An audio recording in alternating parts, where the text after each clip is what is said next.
Hello and welcome back to Soulcreek. We'll be continuing where we left off, which, if you recall, is after Logan basically told Alex, we're gonna be starting your training, I guess. And the first step is the test of guile to see whether or not you can sneak around the village without being seen. Before that, though, they did go wash off at the hot springs, or I believe it's more like a what's the word? It's like over here in Yellowstone, where you have these pools of colorful water, and some of them are dangerous, some of them are okay. But basically they're all being fed by the magma that's underneath. Well, not fed, being heated by the magma. But yeah, that's why it looks so nice. Even though Yellowstone is a ginormous super volcano. But yeah, anyways, that actually got me thinking that maybe the area where they live is an active volcano area, and considering the fact that at least Alex is using British vernacular, can't exactly be from the area, because I don't think that there's any volcanoes in the British Isles. But then again, this is, a very visual novel, so the world or Earth is not, it's not going to be the same thing, so yeah. And there isn't just volcanoes in North America, there's volcanoes everywhere, but yeah, anyways. So yeah, I guess without further ado, let's continue Soulcreek and see how the test goes. Sure enough, we're out on the outskirts of the Draconi village. The familiar sights, sounds, and the smells from yesterday hit me again, even from a distance away. From here, nobody can see us. It's a straight walk through the narrow alleyways towards the chieftain's hall. I will begin my assessment of your guile. Ugh, you really expect me to do this sneaking thing? Yes. But I'm injured. It is a mild injury. Move slowly. How can I be sneaky if I'm moving slow? Guile is not speed. Guile exists in your mind. It is a choice made in the moment. Action or inaction. Listen to your instincts, for they must be sharp. I will see you at the hall. Before I can argue with him, he's already turned around and stomping off towards the village. I call out to him, but he ignores me and plods forward. Great. Alone again. Alex, sorry that didn't go the way you wanted. Maybe once we speak to Aeyon and get his input, we might have a better idea on how to tell Logan. After all that, I'm not sure that I want to tell him at all. You heard him. He didn't have a damn clue what I was talking about. There's no way that he's going to be able to get his head around advanced AI. He promised to help us, and I bet that he's smarter than you think. I don't want to risk losing him. Hey, even if that happens, you know that you won't be totally alone, right? Yeah, I suppose I have you. Right. Let's just forget about telling Logan anything and focus on his test. I have an idea. How would you feel about letting me tap into those non-human quirks of yours? This sounds worrying. Basically, I think that I can send your mechanoreceptors, photoreceptors, and chemoreceptors into overdrive. Then I'll tap your sensory cortex and... Speak English. I can enhance your senses and put you into a heightened state of awareness. Like superhuman hearing and stuff? How the hell is that possible? I still don't know how it all works, but while I've got the capability to do this stuff, we should be using it. We need every advantage that we can get. I can barely process what I see and hear already. How about if you let me interpret the extra data for you? I'll be your eyes and ears. Oh fuck, you said the D word. Just trust me. I'll tell you where to go and when. You only have to listen to my instructions. Isn't this cheating?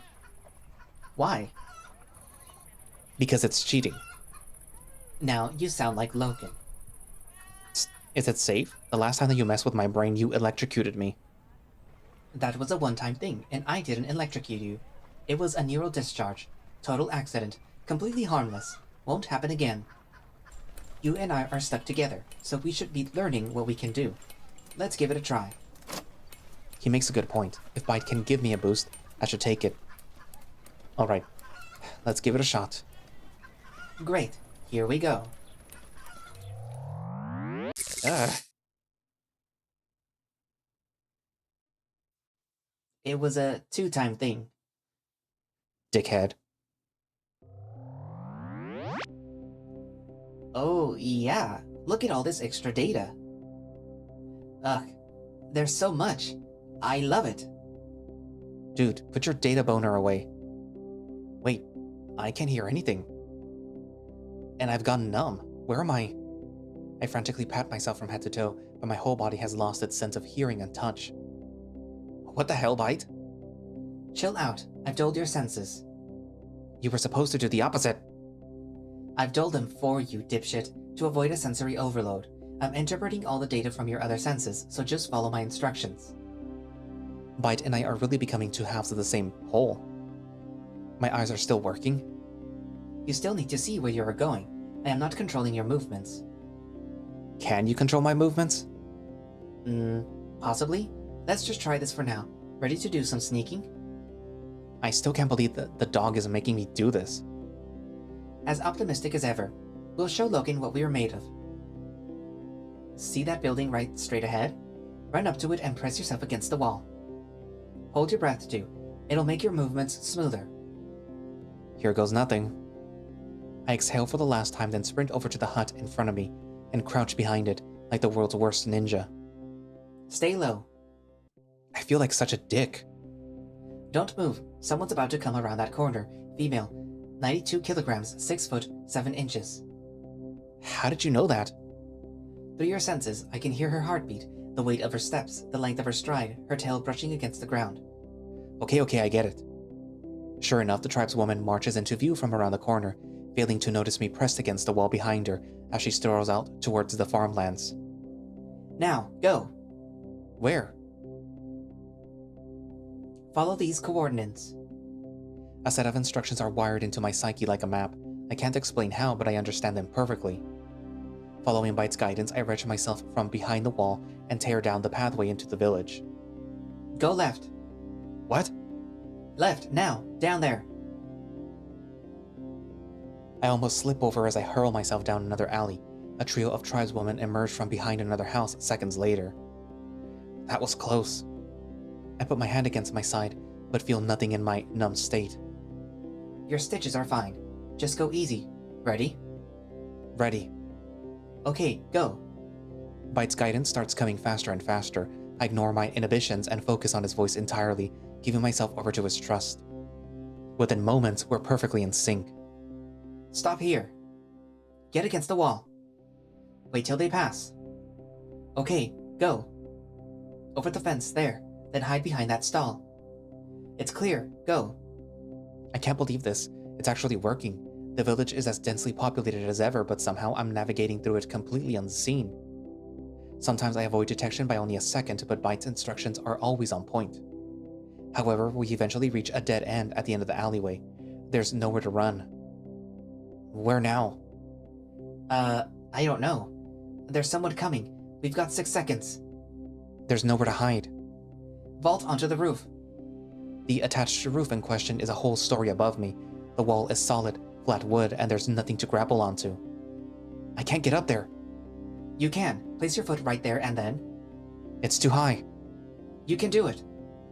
I can't, Bite. You do it. What? Take control of my body. Vault up there. Now? Yes, now. I'm not even sure... Quick. Ugh, okay, hang on. This is going to feel weird. What happens next is the strangest sensation that I've ever experienced so far. My brain fires up with instructions. They're not of my own making, but somehow feel completely natural. I would barely have known that the thoughts in my head were Bite's, not mine. I jerk my body forwards. I'm still moving by my own will, but the movements feel guided, like I'm on a train track. It's still me, but it's not. I'm the one moving, but Bite is the one thinking. He tells me exactly what to do. My foot kicks against the wooden wall and, with an effortless twist of my body, I vault upwards and crouch the overhead thatched roof with both hands. As easily as swimming through silk, I roll onto the roof and land in a crouch, my body low and alert. Whoa. I can't believe that worked. Sliding with relative ease across the rooftop, I hop back down onto the ground. We're close to the hall. Keep going. Look, there's Loken. I peer around the corner of the hut to catch sight of the husky's fluffy tail holding the door open for someone that exits before he heads inside. Is there another way in? Around the side, try the windows. I follow his suggestion, staying low to the ground. Sure enough, there are windows at the back of the hall, their wooden shutters lift slightly ajar. I grab hold of a ledge and pull myself inside. There are less people within than yesterday. The fire pit has been lit again. A bite returns my senses to me as I hide behind one of the many wooden pillars lining the room. Right on cue, two huge figures walk past my hiding spot, failing to spot me. We have provisions for another month. After that, the shamans will have to take over. How is the wildlife? The woods are sparse. Then we shall reorganize the hunters. They both walk straight past me. Tell me of Alex. Has he told you why he's here yet? He has not. He has no memory. You believe him? I do. He seemed harmless enough when I assessed him yesterday. I had him wander the village so my guards could watch him. They saw nothing alarming. It's always an ulterior motive. You heard about his run-in with Barrow? He seemed headstrong, street-smart, and he seemed to ask the right questions. I just don't understand it. Why is he here? He can't bring the humans back, so what is he supposed to do? He will be a great black runner. It is his path. You know that I don't believe in all that, Loken. The hound whines sadly. He could join the clan, of course. But do you accept that he just exists, and that's it? A miraculous lost soul? Unless... Nothing. What the hell is that supposed to mean? Have you assessed his attunement with the Four yet? Loken's eyes flick over to me. I take that as my cue to step out from behind the pillar. I have. And? See for yourself. She turns around and spots me. Alex! Hey. Where did you come from? I followed Loken. Dravonia scowls at the husky, who simply beams proudly. An exercise of guile, I assume? Yes. Not bad. Not bad at all. So, did I pass? I give Loken a rather smug, satisfied look. Almost perfect. Almost? What is he talking about? No one saw me. Almost. But, rat! Yeah. What was you sneaking about out there for? Taki yanks me into a headlock after slipping up behind me. You off your rocker, eh? Turned into a proper rat now? Ain't you a furless little fuck? She saw us? When? I have no idea. I managed to tussle myself from the boisterous Taki, turning to glare at her with frustration. When did you see me? The moment you pranced into the village, you dumbass. Looked like a right tart. I followed you all the way. Even saw your little dance up onto the roof. Agile little fucker, ain't ya? How? Ask her how. How come I didn't see you? 'Cause spotting doozy twats like you trying to sneak up to the chief is me fucking jaw. Come on, if I thought you was a real threat, I could have speared your neck already. Figured you was on some kind of job for the mutt. I grumble, folding my arms and pouting dejectedly. As childish as Loken's challenge was, I'm still annoyed that we got spotted, even with Bite's superpowers. I look over at Loken, hoping for some encouragement, but he's still in conversation with Dravonia. Taki elbows me playfully. Ah, come on. What's the face for? You look like Loken. Cheer up, you fucking downer. Getting trained by the mutt is one thing. But me? I'm gonna kick your fucking ass, boy. What do you mean? Loken ain't told you? I'm training you to fight. Seriously? I thought that he'd be keeping me all to himself, knowing what he's like.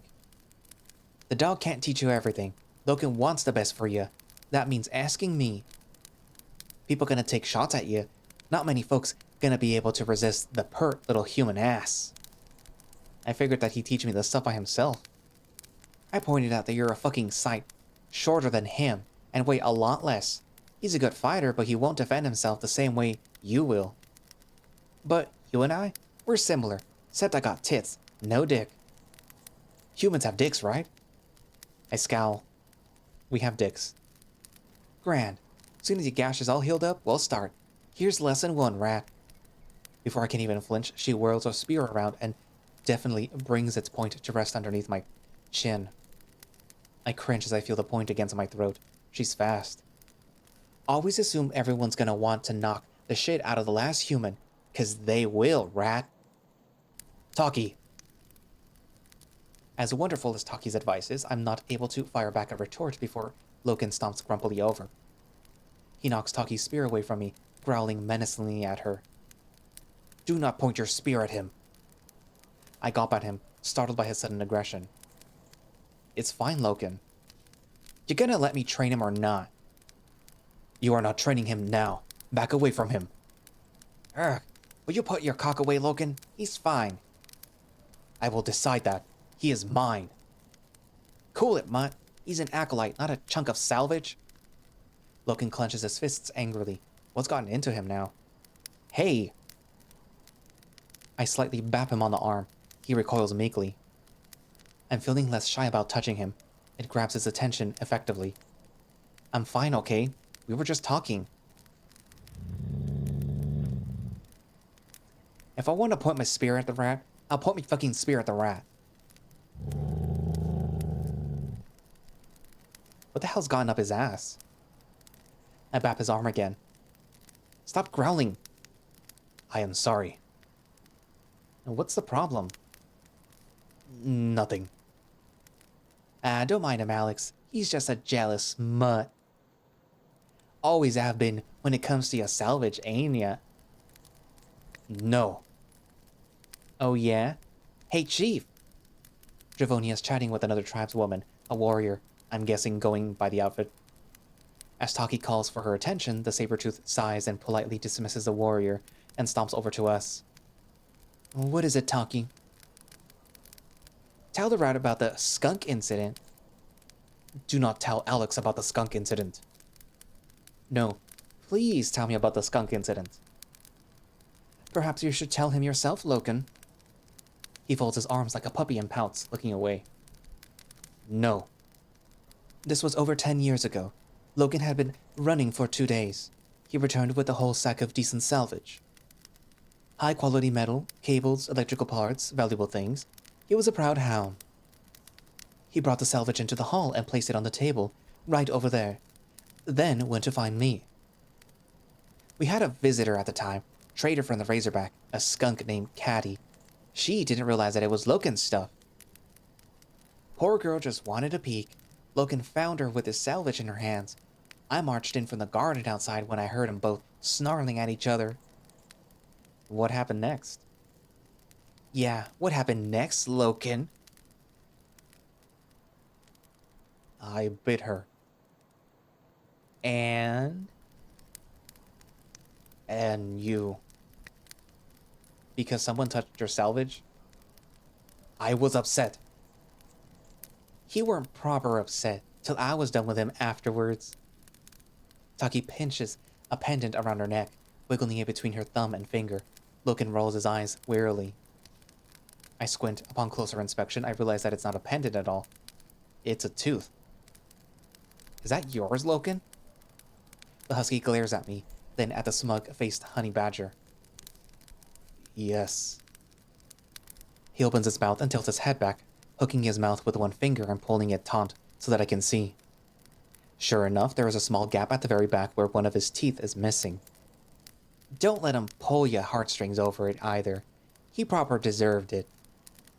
Loken's patience finally seems to snap. I will wait for Alex outside. Abruptly, he whirls about with the petulant swish of his tail and marches for the exit. He seemed pretty annoyed. Is he okay? Don't worry, he is fine. Is she brushing his fillings off? Surely they know how sensitive Loken can be. The skunk incident was only a year after he became verbal. He may be temperamental now, but back then, far worse. Ah, fuck. I remember those years. Young Loken, huh? He was a fucking nightmare. Do you know why he was mute? Nah, no one does. Alex, Taki and I have clan business to discuss. Aeyon arrived this morning. I'd like you to go and see him now. My eyes widen. Aeyon is here? Now? Yep, he's setting up his stuff. Has a little hut that he likes to work in. My heart jumps. Finally. Where is he? Logan will take you.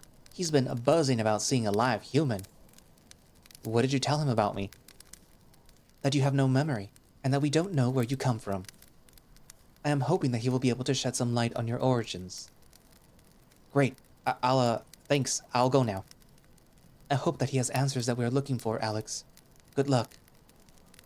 Later, rat. I give them a nod, and I turn to go find Logan. Logan has his back to me. He's staring out at the village, his arms crossed. All that teasing really seemed to get on his nerves. Logan? The husky jumps as I address him. He looks grumpy at first, but his face softens at the sight of me. Alex. You alright? Yes. You sure? He quickly scowls. You think that I am not?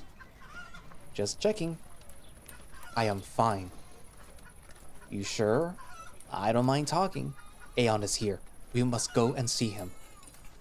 He clearly doesn't want to discuss it. I just nod. I'm not about to upset him again. Okay, let's just go. I feel for him, knowing what I know about him now. Interacting with the boisterous Taki and stern Dravonia must be pretty taxing for him. However, my sympathy for the territorial hound is swiftly eroded as we make our way through the village. The tribeswomen seem less cautious of me today. Word of my arrival has obviously traveled. Maybe Mia put out a good word? Some of the clan nod their head to me in greeting, and others actually approach me to say hello. I'm pretty delighted that they want to talk to me and would have been more than willing to stop and chat. However, every time someone gets close to me, Logan either nudges me away from them or outright yanks me by the shoulder and obstructs their view of me. At first, I assume it's because we're in some kind of hurry and let it slide, because he always gives me the same excuse. Aeyon is waiting. Keep moving. After a while, I don't buy his excuse at all. I've seen his absurd, jealous behavior from him before. It seems to be getting worse. Why is he so defensive of me? I don't have the gall to tell him to back off in case he gets grumpy. His possessive nature is what saved me from Dravonia's prison in the first place. But I'm not in any danger here. I just want to say hello to people. At one point, I catch him glaring at an innocent tribeswoman who simply waves at me. He quickly swipes the scowl off my face when he spots me looking at him. He knows he's pushing his luck, but he's still doing it. He finally crosses a line when we reach the village square. The tribeswoman passes us as Logan is stalking behind me. She greets me and goes to shake my hand, but Logan wrenches me away from her by my side. His paw grinds against my stitches and pain flares up across my entire side like a bolt of lightning. Ah! Logan, stop! The brutish hound immediately softens his grip and holds me steady. I am sorry. I push him off of me. Ah, my side! I lift up my clothes to see the wound. The stitches have held, barely, and the stinging is already dying down. I feel like you have to be nice with him, because he's basically like a kid when it comes to interactions. But like, if I was injured, and somebody that knew I was injured and basically caused it, yoinked me by my injury, I would probably be very angry. But unfortunately, I probably have to be calm with him anyways. You are alright? I think so. Looks fine, just hurts a little, that's all. I fold my arms and stare at him, with drilling, accusatory eyes. He tries to avoid looking at me, like a dog caught doing something unfavorable. It's actually pretty cute. Look, Logan, what's with all the jealousy? I'm not mad about you being protective of me. But... are you going to get huffy at everyone who looks at me? I'm not your property. He says nothing. He just stares at the nearest fence. I gently pat his arm to regain his attention. He looks at me sheepishly. Hey, why are you acting like this? You are my acolyte. I wanted... You are the last human. You are small. It is not safe. You are mine. Well, sure, I'm your acolyte, but you nearly pulled my stitches out just then. No more growling at people who talk to me, okay? I can look out for myself. I am sorry. promise that you'll try and tone it down? It is hard to stop. I promise I will try. Okay. I smile at him. You are in pain? I dab my wound with my fingers, applying a little pressure to check for any discomfort. I'm fine. Okay, you will carry on. He goes to touch my shoulder with his paw, but withdraws it before we make contact. We're nearing the edge of the village now, and I'm wondering exactly where Loken is taking me. So, Aeyon isn't a Draconi, but he still has a home here? He does. He stays here often. Why? He studies things. What things? I do not know, really. I do not understand the things that he speaks of. Aeon is strange. He knows many things. You will see for yourself. He is a good man. He sometimes helps me identify my salvage. He has wit. Not a Black Runner's wit. He has knowledge through study. Black Runner's wit is implicit, to find a relic and know that it has use and value. You think that he'll be able to help me? I do not know. But he learned much from the Automonks. I jump with alarm when there is a sudden eruption of sound behind us. An extensive number of children suddenly rush over to the husky. My heart seizes in shock and I spin defensively, but Loken turns amicably towards them with open arms. Behind them, a single adult stands back and watches over the youngsters. The children swarm Loken happily, embracing him and clamoring for his attention. He returns their affections gently, inquiring into each one with a smile. Little ones, you are well? You continue to grow. You are behaving. You must make the right decisions. You are learning. You must be attentive to your teacher. It's impossible to hear what any of the kids are saying. I have no idea how he calmly navigates his focus between them all at the same time. Most of them blurt out that they miss him and ask when he'll be teaching us again. Well, they love him. Dravonia mentioned that he teaches at the school sometimes, but I never imagined him commanding such respect. I have to wonder, given how introverted and sensitive Loken is, how does he handle teaching all these kids? How does he handle the village treating him like an arbiter for their problems? He somehow manages to be incredibly brusque, but naturally charismatic at the same time. 3, 2, 1. Loken snaps his fingers, the sound cutting through the childish chatter like a magic trick. They go silent. Listen to my expectations. You will return to your teacher. I will visit when your lessons are done. I will hear of what you have learned today in detail. This is my challenge to you. Off you go now. And, sure enough, they go. The rabble retreats back to their teacher and they all scurry off in controlled chaos. Wow. You are good with kids. They adore you. They are good. They are learning of the farms today. What do you teach them? What I know of the Zephyr. I warn them of the Black Zones. I'm guessing that you don't teach them about demons? No, but I must assure them the threat is real. Not long ago, the children were discovered to be playing a game at the Black Zone borders. What kind of game could you possibly play in a Black Zone? The children call it zone baiting. It is a game of dares. One child crosses the border, alone, and takes 10 steps into the Black Zone. They turn their back to the Black Zone and face the others, who remain in safety. They keep their arms stretched out to their sides to appear vulnerable. They take turns doing this. The winner is the one who remains in the Black Zone the longest before their nerve breaks and they retreat to safety. I gawp. Seems like a pretty big downside to keeping everyone safely ignorant. Nobody takes the threat seriously, even the kids. Has anyone gotten hurt? Not yet. I have forbidden it, but they still sneak off to play. Just because they think something isn't real doesn't make it so. Scare the shit out of them. Hell, show them the thing that you showed me, the arm. No. Only Black Runners can hold this knowledge. They must believe it's real, though, on some level. Otherwise, zone baiting wouldn't have any thrill to it. All the same, I will not burden them with those thoughts. A thought occurs to me. Do you have any kids? You are asking if I have fathered children? Yeah, you seem to really care about those children. Do you have any of your own? No.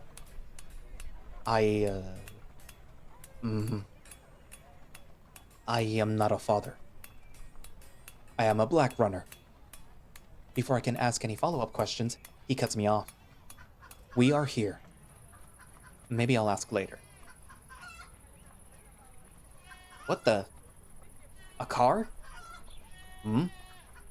That. The car. Does it work? It is called a car? Yes. It is not functional. Aeyon is building it from the salvage acquired by me. He is very specific about the parts that he wants. Interesting.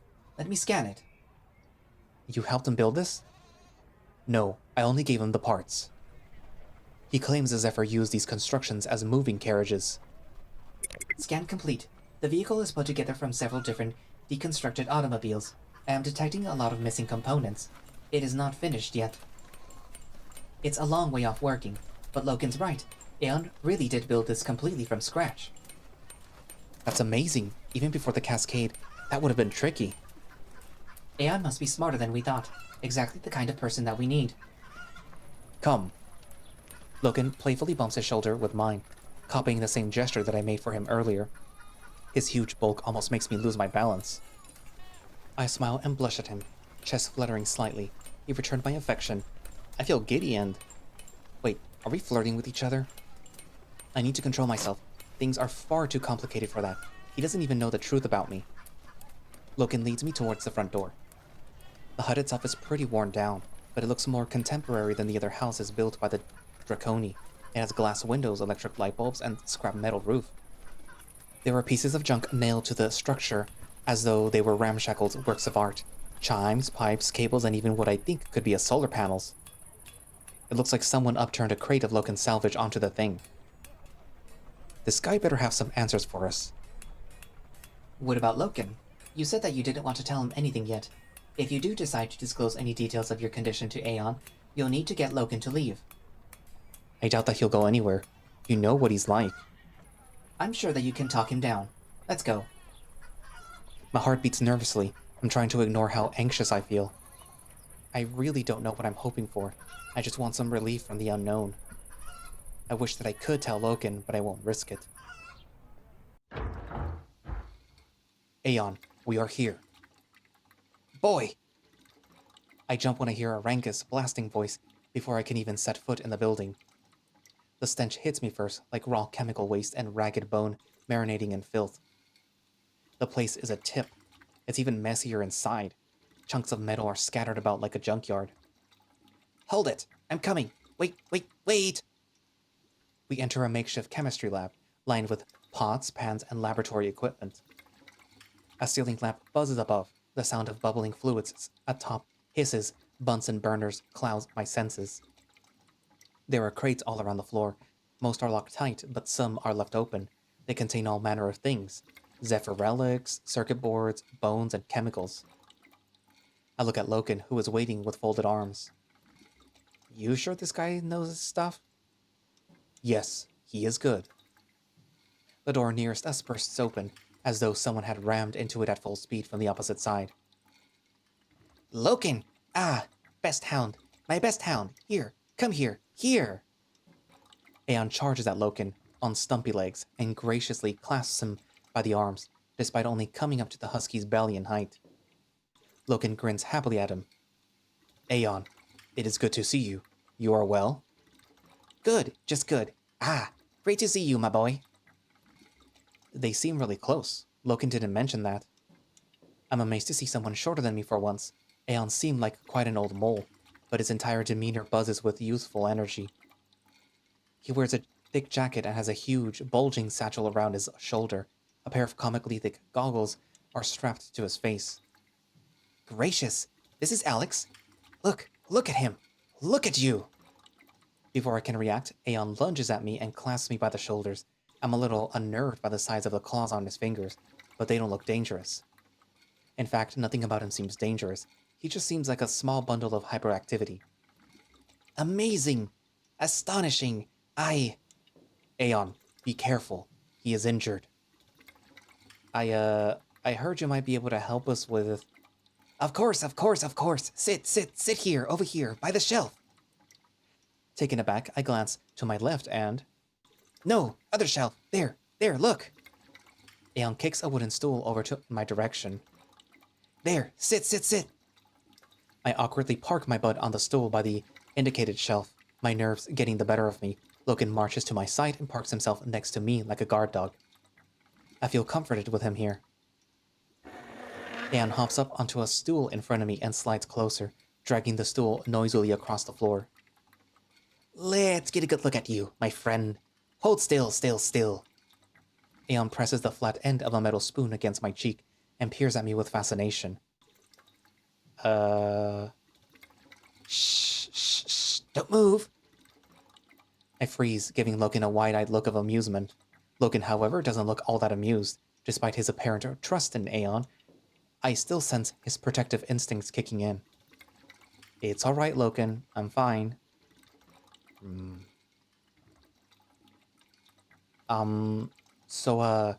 Everyone says humans are extinct here, but I'm entirely certain that I am one. Aeon removes the spoon from my cheek, then peers into my eyes. Yep. I've been told everything. Chief Devonia wants to know what your story is, Alex. I'm sure you're eager to know yourself. You have no idea. I literally woke up here with no memories. I just want some answers. That's where I come in. I'm Aeon, the only living biochemist in all of Ilea. Of course, I moonlight as a healer for the clans, too. You're a doctor as well? He barks with laughter. Doctor? Haha, that's pre-cascade terminology, that. Dravonia was right about you. Well, let's get started. A few tests. Close off. Over there, please. No. What now? Easy, Loken. I'd rather keep them on if that's okay. He prefers modesty. What? You lot modesty? How? Ridiculous! I've seen your lot, Loken, prancing about during your indulgence. Everything else. Flapping about, dongs and tits. Loken scowls. I do not do that. Aeon points at me with a wicked grin, like a tiddly aunt gossiping at a wedding. You should see it, Alex, and you can't stop them. No. Honestly, it's ludicrous. Drink, dance, and fornicate. It's all they do. I mean, really, can we not have one party that doesn't pertain to noshing away at each other's privates? I chuckle. I've decided that I like him. Fine. Not a problem. Alex, hold still for me. Aeon claps my hand around his own, placing a spindly finger beneath my wrist. As Aeon touches me, Loken exhales tensely. The mole has gone completely still. I assume that he's taking my pulse. Heartbeat is normal. He pulls a drawer open and fumbles around for something inside. He finds what he's looking for quickly. Is that a flashlight? Yep. Hold still. Without warning, he switches it on and steadies my head, shining it directly into my eyes. Ow. Eyes open, please. Where'd you get a working flashlight from? Gift from the Hound. Pupil dilation is fine. Aeon puts the torch back into the cupboard, then peers into my eyes through his thick goggles. Age? I'm not sure exactly. I think about 20. I'd wager the same, going by the simian features. What? Your face, simian, just as I thought. Loken scowls at Aeon, looking confused. Simian? There are no primates in Ilea. You're looking at one, Loken. The husky's confused expression deepens. Humans are not primates. We sorta are. Different genus, Hound, just like you. Not all canines are Pomeranians, are they? I am confused. The Zephyr text called him Homo sapien. Explain. That also means human. But you just said... I sense the poor guy's frustration. He just can't wrap his head around all this. I feel like a child.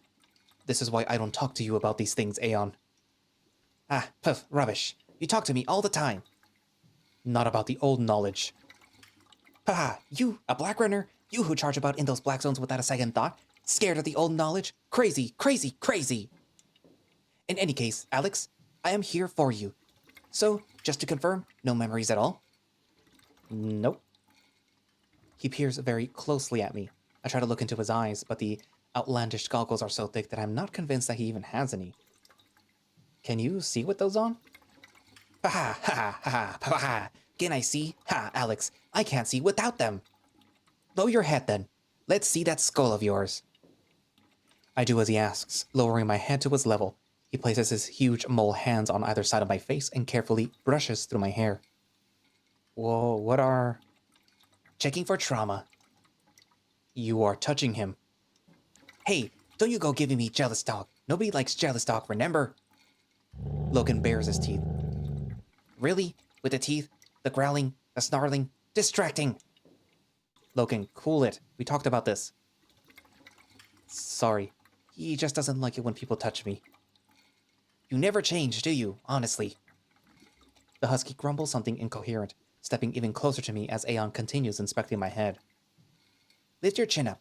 Let's check your airways. Aeyon puts his hands on my throat gently, pressing down. Aeyon, careful with him. He is small. I am checking for traumatic brain injury and tracheal inflammation. Please, please, please, sod off for a moment. Aeyon releases me. I feel strange, like I just got the freakiest head massage in Ilea. Logan, tell me about this pod that you found him in. Large, steel, ovoid in shape. Nope, hard enough. Don't know it. Can't say, can't say. Suspended animation? Maybe, maybe. Time for some tests. He hops off his stool and bubbles over to the storage containers littered about the hut, clamoring amongst them in search of something. Whilst he's searching, I give Logan a curious stare. You know Aeyon well? I do. So will you trust him to help me? You did promise to rein in your jealousy. His ears flatten guiltily. I am trying. Our conversation is halted by a loud clattering as Aeyon fumbles through the mountain of junk. Nope, nope. Where is it? Aha, here! Aeyon turns back to us with a syringe in his grasp. Logan growls. You have cleaned that. Logan. Have I? Honestly, who do you take me for? It's impossible to ignore Logan's throat vibrating threateningly as Aeyon draws the syringe closer to my arm. Before the needle can make contact. Stop! You are going to hurt. Logan! Aeon sighs, his patience with Logan having apparently reached its end. Logan, dear Logan, my best boy, hound, hound, hound. The mole grabs the bemused husky's paw and clasps it, placing his other atop him and patting it gently. Dear hound, dear hound. All this, the snarling, standing, staring, it's too much. It's distracting. I can see that you've taken responsibility for Alex, and that's fine. I'm not asking you to change. But I can't help him with you breathing down our necks. So please, from the bottom of my heart, with the kindest of regards, sincerely, if I may be so bold, would you mind fucking off for a while? Logan snatches his paw back and shoots me an outraged scowl. I am not leaving. I'll be okay, Logan. No. As much as I've come to admire the hound, his behavior is getting ridiculous. You promised. This isn't going to work if you're going to just stand there and growl at him. I am responsible for you. I am not leaving. He's more stubborn than I imagined. But I have an idea. Could you at least get more dominally then? The cut really hurts. His eyes widen at me. You are in pain? After you grabbed me on the way here, yeah, it's a bit stiff. His ears droop, and he avoids my eyes. I am sorry. It's okay. I pat his arm, smiling. When I touch him, his ears perk up and his tail twitches. If you get me another dose for the pain, I'll forgive you. Quite suddenly, his eyes narrow at me irritably. He clearly knows that I'm trying to manipulate him, and he doesn't like it. Sorry, I really need Aeon's help. Please, just let him speak to me alone. I'll tell you everything that we find out afterwards. You could go back to your class. You did promise to hear what they learn about today. Those kids need you. Sounds like you made a promise to Alex, Logan. You know that you can trust me, don't you, hound? Trust me? That seems to do the trick. His face softens. I trust you, Aeyon. Alex, if you are sure, I will leave you with Aeon. I smile at him. Thanks, Loken. But he doesn't move, he just stares at us. Loken? Those crystal eyes narrow on me again, and he finally relents. The husky begins to stomp out of the hut, turning back before leaving the door. You will be careful with him. Hound, go! I'll see you in a bit, Loken. With a final grunt of dissatisfaction, the door slams shut and Loken departs. If I didn't know any better, I'd say that he quite likes you. I feel my cheeks burning. He's just, Do you know why he's acting like that? I'm no psychologist, so no. Part of the canine charm, perhaps. Although, I must say, never seen him quite this bad. Not since he was younger, anyway. You've known him a long time? Ah. Aeon smiles fondly. He was a difficult lad to deal with when he came of age. Troubled mind, very troubled. Bit of a rough childhood, you could say. Never had any consistent guidance. So he caused a lot of trouble. There weren't many with the patience to put up with him, save for Dravonia. She tried harder than anyone to keep him in line. When I visited the clan, I'd spent time with him. Came to think of him as a bit of an adopted son, I did. My eyes widen. You were like a father to him. Oh, yes. I know him well. All those tantrums and emotional breakdowns. Guess who talked him to his senses? Me! But enough of that. Let's talk about you now. You, and only you. Hold still as you can be. With a huge mole mitt on my shoulder to steady me, Aeon pierces a syringe into my upper arm. I wince. What exactly are you doing with my blood?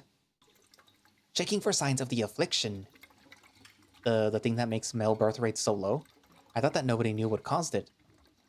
Oh, no. Aeon knows the affliction is a positive strand of RNA virus. Bet no one told you that.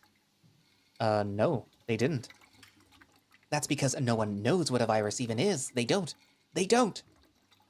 Aeon chuckles as he pops a pair of glass test tubes into a stand, filling each with a sample of blood freshly extracted from my arm. Hereditary, highly infectious, highly incurable, too.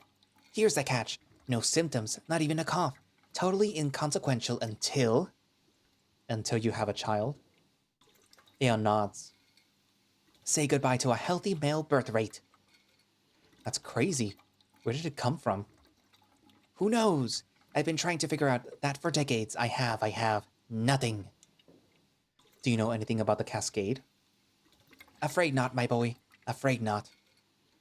The mole lays several small strips of paper out onto the shelf. He carefully adds a drop of my blood to each one. I watch him curiously, trying to make sense of his peculiar mole. He's quite something. Loken mentioned that you were an automonk once. What are they like?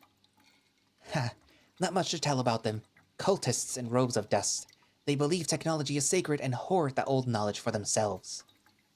He makes an exaggerated shake of his head. Nonsense. Ironic though, eh? Science and spirituality coming together like that. Aeon bumbles back across the room to fumble through more containers. Want someone to blame for the death of the progress of these times? Blame the automonks. Who do they trust to maintain their sacred technology? Only themselves.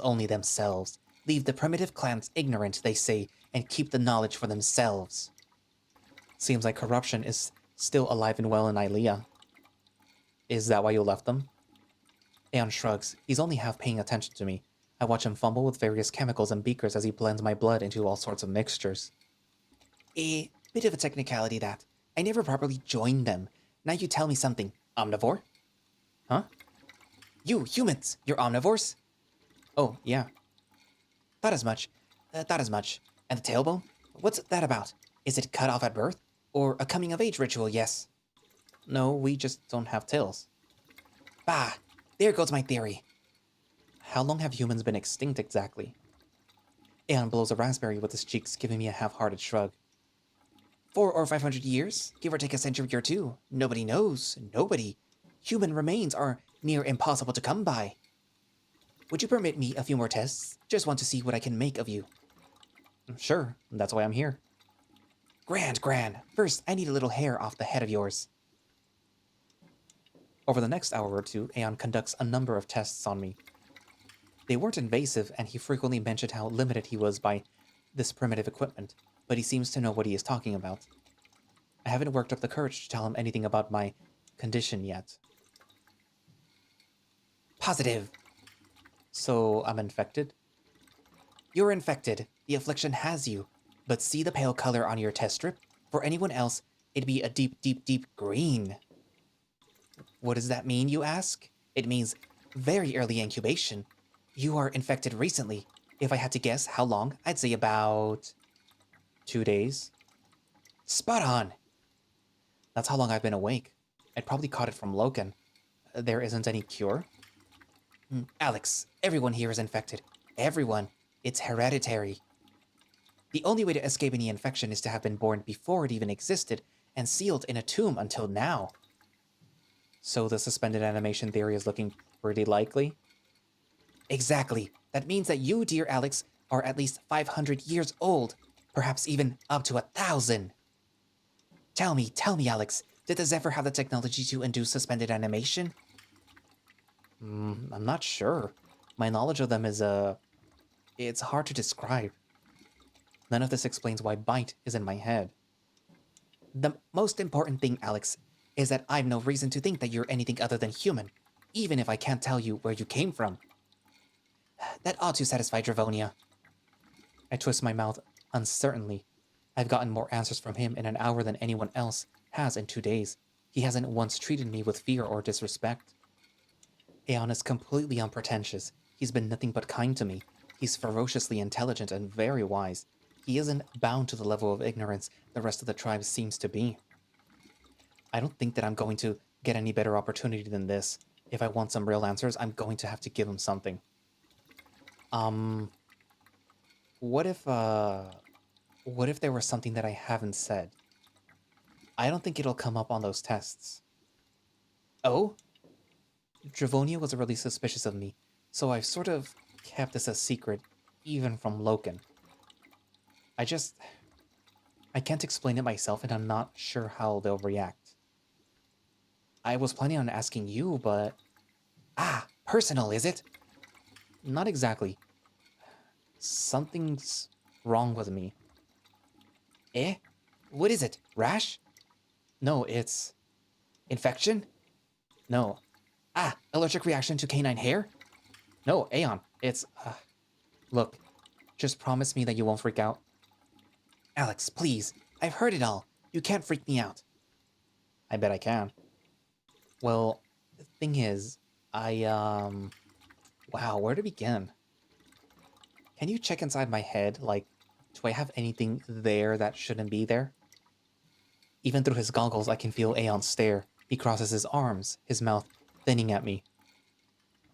And why would I need to do that, Alex? Just what are you expecting me to find in that skull of yours?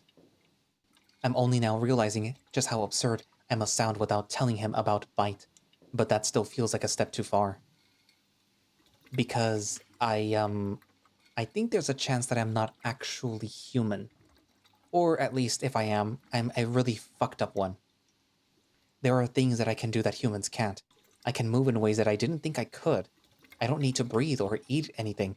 I know things that I shouldn't. Aeon frowns curiously at me. Sounds like you have some odd qualities. Given the circumstances of your arrival, I suspect something might not be quite right. You did? Well, shouldn't I have? I mean, a living human? That's impossible. None of this was going to be straightforward. You say that you can't eat? When was your last meal? I shrug. As far as I know, I've never eaten anything in my life. And you say that you can't breathe? No. I can, but I don't have to. I can hold my breath indefinitely. I know that seems crazy, but, well, watch. I point to my mouth and stop breathing. Aeon's eyes narrow, but he eventually catches on to what I'm doing and watches curiously. After a minute of silence, the mole takes my hand again and takes my pulse, a second time while I continue to hold my breath. At least 3 minutes pass, and Aeon is looking increasingly confounded. Still got a steady heartbeat. Peculiar. Alarming and peculiar. So you see what I mean? I'm clearly not normal, right? Interesting. So, What functions do you still have? Sleep? Drink? I still sleep, and I haven't had to drink much. How's your mind? Do you feel your emotions are in working order? I'd say so. I've been feeling anxious. Understandable. Do you have a sexual drive? My mind immediately jumps to the image of Loken and my face reddens. I'll take that scowl as a yes. Am I really that easy to read? So, do you know what might be wrong with me? Couldn't say. Everything about you is perfectly normal, on the outside at least. Inside, who knows? All these traits leave me pondering. What does your stomach look like? Your lungs? How are they functioning? How is any of this possible? I think I have a computer chip inside my brain. The mole looks at me as though I've gone totally mad. Computer chip? Oh, Alex, you're getting into old knowledge that only the Automonks could possibly comprehend. The breathing, eating, and computer chip wouldn't explain all of that away. Computers weren't magical. Do you know much about computers, or AI? AI? Ah, you mean the ancient Zephyr machine intelligence? Afraid not. In any case, I don't have the means to look into your head, not without a very, very sharp knife. I'd rather you didn't lobotomize me, to be honest. Yes, me too. Not ideal. Any chance of getting to this pod that you were found in? Loken said Devil's Crag is swarming with demons now. It'd be a while before it's safe again. Could the Automonks help us? Aeyon barks a sudden explosion of laughter at me. Really now? Why would they want to help you, Alex? Why wouldn't they? No. Why would they? I cross my arms indignantly. They revere Zephyr technology. I'm a living Zephyr. The mole shakes his head sadly. Not quite. They don't revere technology, they revere knowledge. Without any memory, you're none to offer them. So what? That's it? No one can help me? I just don't know what to suggest, Alex. Your issues aren't exactly normal. No way. I don't know anything about your condition. I've never heard anything like it. Damn it. I just want this mystery to end. The boiling frustration is starting to get to me. Where do I go from here? Aeon was my only shot. Now I'm back to square one. Not wishing to say anything I'll regret, I direct my annoyance into a growl of anguish. Oh, don't you start growling at me now, mister. Sorry. That wasn't at you, This whole thing is so messed up. I take a breath. Aeon pouts thoughtfully. You know, the Automonks do have a particular machine. It can take pictures of your insides. My head perks up, eyes wide with interest. Like an X-ray machine? And if your condition could be identified, they could be the ones to do it. If they couldn't, that in itself would be alarming. They know everything. I don't think that asking the Automonks for help is a good idea, Alex. They're the most powerful people in Ilea. They are. How? Are they great warriors or something? Oh, no. Pacifists. But Alex, the Automonks have monopolized all progress. People will tell you technology is dead. It isn't. It's laying out there, in the black zones. Much of it's still functional. Any black runner will tell you that. No, technology is alive and well. But knowledge? That's dead. All that technology is useless without nobody to know how to use it. Invention is gone, Alex. You want plumbing for your clan? Freezers to preserve your food? Electricity? You go to the Automonks. They hold all the knowledge and it's not for sharing. In return, they can have anything they want. Protection, salvage, weapons, supplies. They control progress, Alex. They pull the strings. In spite of the corruption described by the Automonks, I stand firm. If they can help me, I'll take the risk. I'll make a deal with them, whatever it takes. Alex, I'm not sure. I need to know what's wrong with me. What if it's important? You could help. Surely they'd listen to you. You used to be one of them. Aeon scratches his chin with one of his long claws, his face flat. I'll admit, I am pretty damn curious about your condition myself. How about this? Tomorrow morning, you and I visit the Great Barrier. I'll ask them to give you an audience. Okay, great. But you will have to let me handle them. I make no promises that they are agreed to see you. I'll meet you at Logan's Lodge. We'll go together, yes? All right, tomorrow morning. We'll get to the bottom of this mystery, yep. Yes, indeed. But now, if you'll excuse me, Alex, I have to ask you to leave. I promised Trifonia that I'd meet with her. You're, You're not gonna tell her about... No, no, no, no, no. I will say nothing, nothing. Not for the moment. I'll tell her you're perfectly human since I have no proof otherwise, and that's that. But Alex, you must tell Logan. Today. You must. You must. The Hound does not like being lied to. You're his responsibility. He needs to know about this. He does. I'm not sure that's a good idea. He won't understand. He is a sharp dog, he is. And we could do with the help tomorrow. The Automonks usually prefer to deal with black runners. In any case, I'll go and meet with Dravonia right now. With a new sense of purpose, I hop up to my feet. Thanks, Aeyon, for everything. I really don't know how I got here, but... Say no more. We'll figure it out. I'll see you in the morning, Alex. Aeyon ushers me towards the door. I say my final goodbyes before leaving his laboratory. It's late afternoon. The daytime sun is beginning its early descent into the horizon. Well, that could have gone better. It could have gone worse. Perhaps you should think about telling Logan now. I don't know. Just say the same thing that you told Aeyon. He doesn't need to know about me. I'll see what happens. We just got some answers today, at least. It still feels like we're chasing one tail after another. What else do you propose? The only other lead is checking the pod Logan found us in, and that's not an option right now. With a breath to steady my nerves, I set off into the village to find Logan. And that's where I'm gonna leave it for today. So... we passed the test, kind of. There was the unforeseen person that was actually watching Alex, who, not even Bite was aware of. But, I mean, technically it's a victory, even though this also means that technically Alex would be dead because somebody found you, and since this is supposed to be like a test to see whether or not you can sneak around, you kind of failed, but yeah. Also, Logan giving me Leo from Echo vibes being so possessive. And I suppose I understand to some level where it's like, oh, you know, you're the only person that he's been able to, I guess, get along with in a while. Naturally, he would be a bit defensive and possessive of you. And considering the fact that apparently he was nonverbal for a while, and apparently he was also very aggressive, I can kind of see why he is the way he is. It doesn't excuse the way he is right now, but we at least have at least some backstory, I guess. What else?